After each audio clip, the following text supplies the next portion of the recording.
Bonjour, chers frères et sœurs francophones. Mon nom est Emmanuel. Je fais la courtoisie de traduire simultanément une lecture primordiale, cruciale, qui a marqué ma vie. Je veux la partager avec vous. Voilà, un serviteur de Dieu a reçu la compréhension d'un message crucial.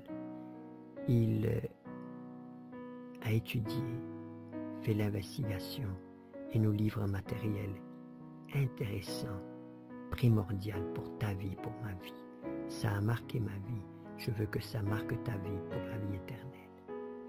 J'habite en Extremadura, province de Cáceres, village de Gata, à 800 mètres d'altitude à la montagne.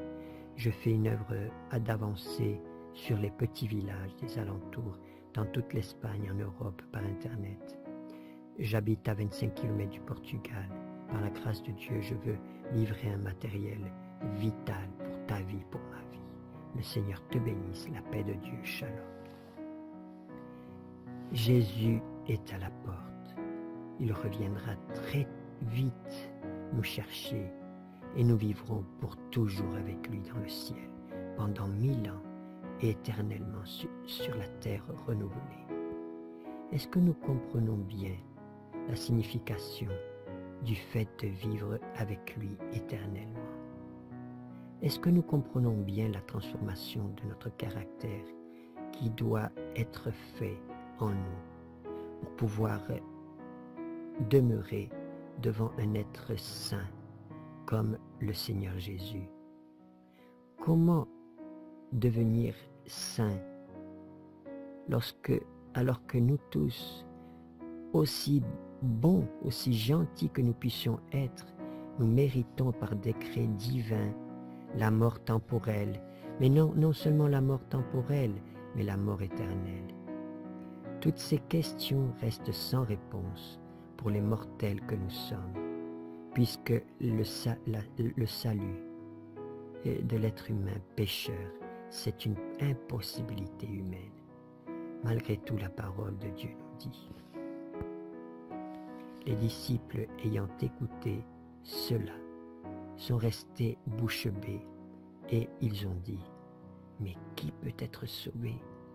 Jésus les regardant leur dit, « Pour les hommes cela est impossible, mais pour Dieu tout est possible. » Matthieu 19, 25 et 26.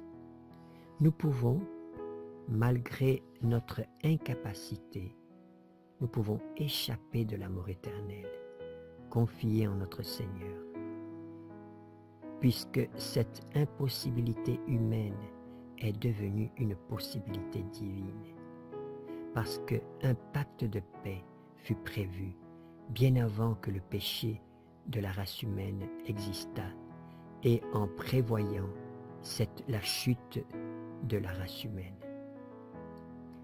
Inclinez vos oreilles et venez à moi. Écoutez et votre âme vivra, et je ferai un pacte éternel avec vous. Ésaïe 55, 3.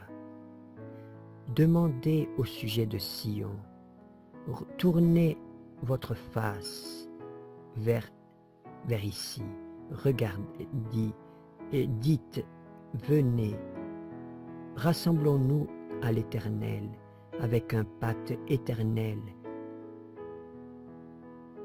un pacte qui ne sera jamais mis en oubli. Jérémie 55.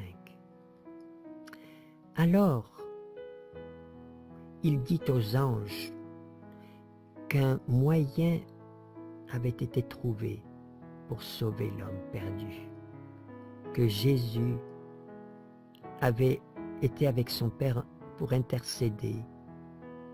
Il avait offert sa vie comme rachat et se chargeait lui-même de la sentence de mort sur lui, afin que par son intervention, les hommes puissent trouver le pardon, pour que par les mérites en son sang et l'obéissance de Jésus à la loi de Dieu, eux puissent obtenir la faveur du Père et qu'ils puissent revenir au merveilleux jardin pour manger le fruit de l'arbre de vie. Premiers écrits, page 149. Quel dommage! L'ennemi des âmes a falsifié ce plan de la rédemption. Il est arrivé à nous aujourd'hui falsifié. Ce pacte de paix a perdu tout de sa vraie authenticité. Le message divin de la justification par la foi en les mérites de Jésus-Christ a perdu sa force, son pouvoir avec les âmes. De cette façon, il s'est introduit dans ce plan deux extrêmes qui annulent son efficace. Il s'appelle communément le fanatisme et le libéralisme. Le premier se vaut des mérites des bonnes œuvres de l'être humain pour obtenir la faveur de Dieu comme un salaire qu'on mérite et ainsi obtenir comme un droit la vie éternelle. L'autre se vaut des mérites de Jésus-Christ pour vivre dans le péché et du péché, et malgré son iniquité qui est impossible d'être ôtée due à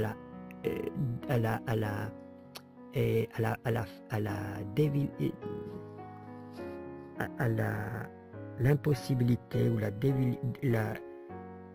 faiblesse humaine d'obtenir par la grâce la vie éternelle.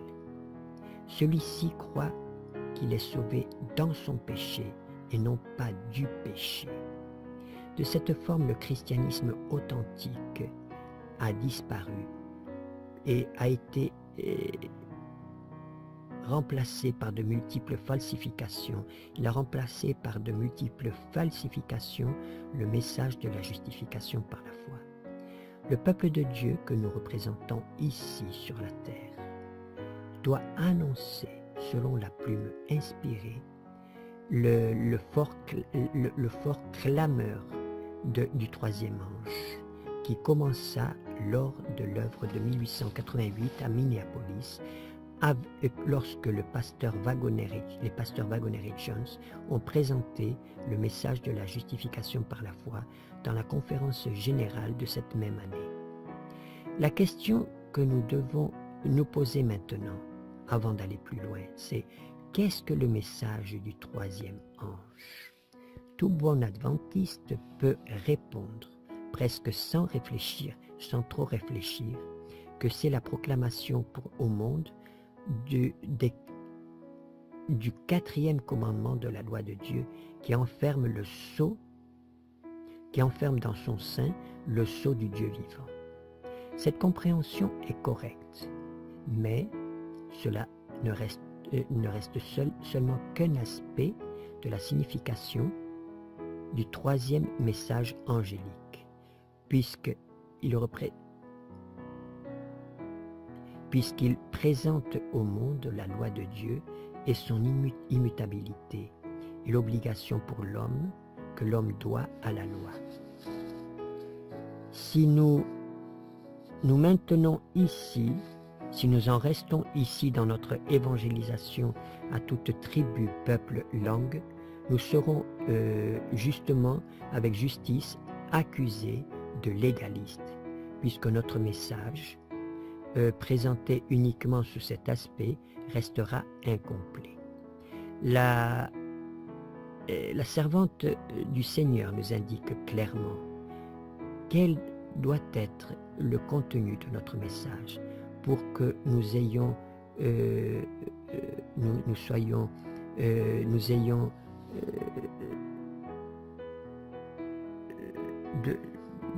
soyons victorieux dans la contribution envers les âmes pour les mener aux pieds de Jésus.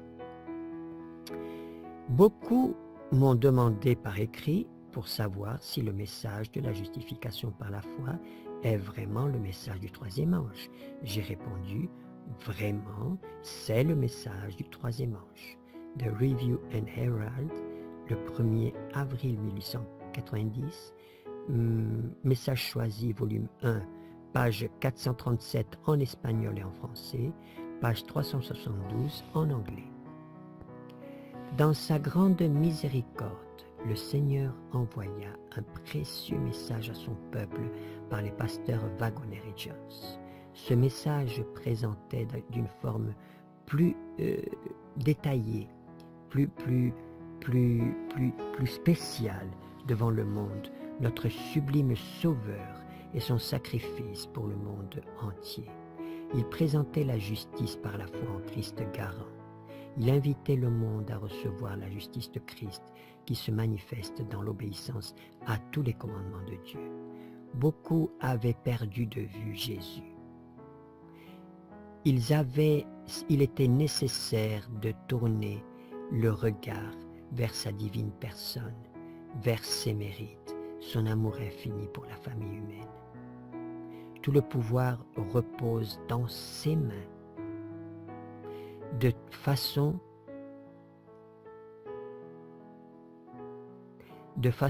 qu'il puisse partager ses richesses sur les êtres humains, à qui il communique le don inestimable de sa propre justice.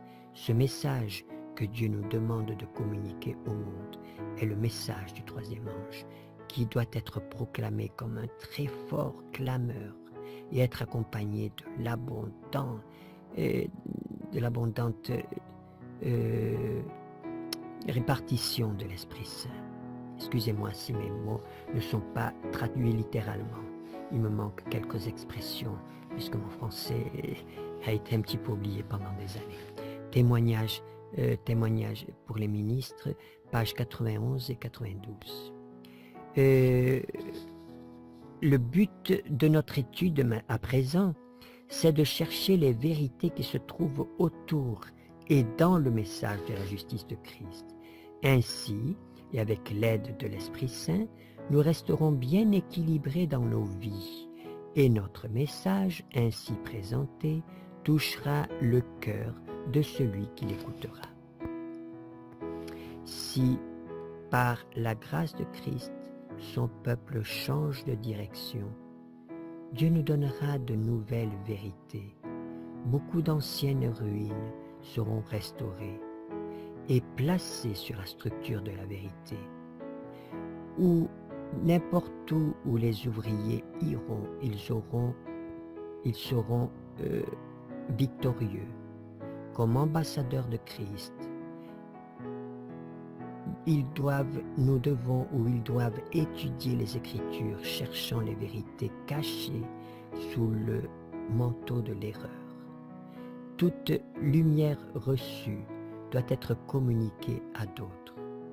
L'intérêt pour un thème en particulier dominera les esprits. Un thème dominera tous les autres. Christ notre justice. Review and Herald, 23 décembre 1890. Que le Seigneur nous bénisse et nous guide dans notre étude. C'est mon désir, ma prière. Amen.